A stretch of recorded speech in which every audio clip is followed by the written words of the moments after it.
A $400,000 home in Florida carries a deductible of roughly $500 when a kitchen fire guts the interior. When a hurricane tears the roof off that same house, the deductible can reach $20,000, 40 times higher, on the same structure, under the same policy. That hurricane deductible is never written as a dollar amount. It appears on the declarations page as a percentage, 1 to 5% of the home's insured value, and it now operates in 19 states plus the District of Columbia. A 2017 survey by the Insurance Research Council found that more than 1 in 3 coastal homeowners had never heard of a hurricane deductible. Every coastal policy carries one. Before August of 1992, this structure did not exist anywhere in American homeowners insurance. At 5:05 in the morning on August the 24th, 1992, Hurricane Andrew came ashore just south of Homestead, Florida, as a Category 5 storm, carrying sustained winds of 165 miles per hour and a central pressure of 922 millibars. The storm leveled more than 63,500 homes outright and damaged another 124,000 across a 25-mile-wide swath of southern Miami-Dade County. Before the storm, the insurance industry had modeled its worst-case Florida hurricane at $4 to $5 billion. Andrew delivered $15.5 billion in insured losses, 3 times the ceiling the industry believed possible. Florida insurers closed 1992 with a return on net worth of negative 714.9%. 8 insurance companies collapsed into insolvency, and other carriers survived only because parent companies wired in emergency capital. Everyone assumes a deductible exists to filter out nuisance claims and works the same way for every peril. Andrew broke that assumption. Insurance works because losses are statistically independent. One kitchen fire tells an insurer nothing about the next. A hurricane shatters that math because when one storm damages more than 150,000 structures at once, every claim arrives at the same moment, and the pooling that makes insurance viable stops functioning. After Andrew, the industry understood it was holding a category of risk it could not carry on its own balance sheet. The firms that could carry that risk were the reinsurers,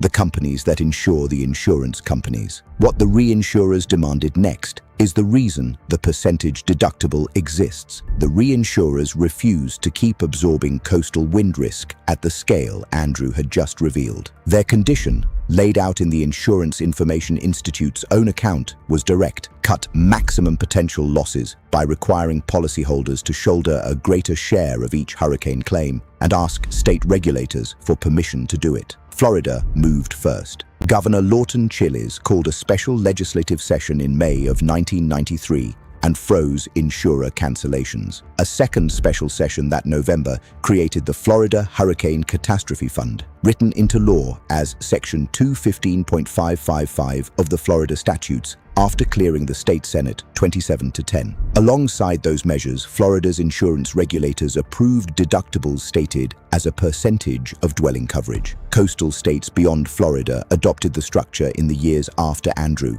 and the model went national after Hurricane Katrina produced $41 billion in insured losses in 2005. The reinsurers cut their exposure, the primary carriers kept their reinsurance, and the states kept a private market. The policyholder took the first layer of every hurricane loss. One detail makes the mechanism harder to dismiss. In Florida, the trigger is a National Hurricane Center hurricane watch or warning issued for any part of the state. A watch posted for the Panhandle activates the $20,000 deductible on a home in Miami, and the deductible stays active until 72 hours after the last warning lifts. One more feature sits inside the structure.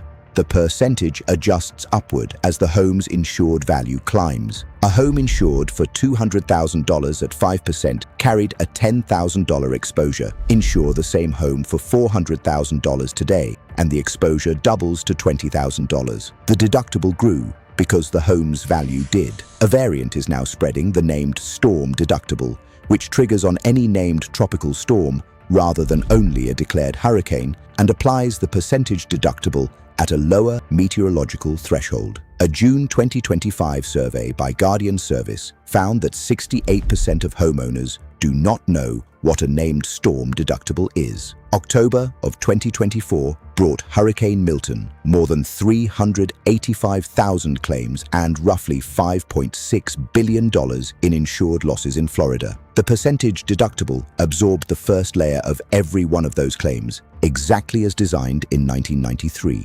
CoreLogic counts 32.7 million American homes currently exposed to hurricane damage, carrying a combined reconstruction cost of $10.8 trillion.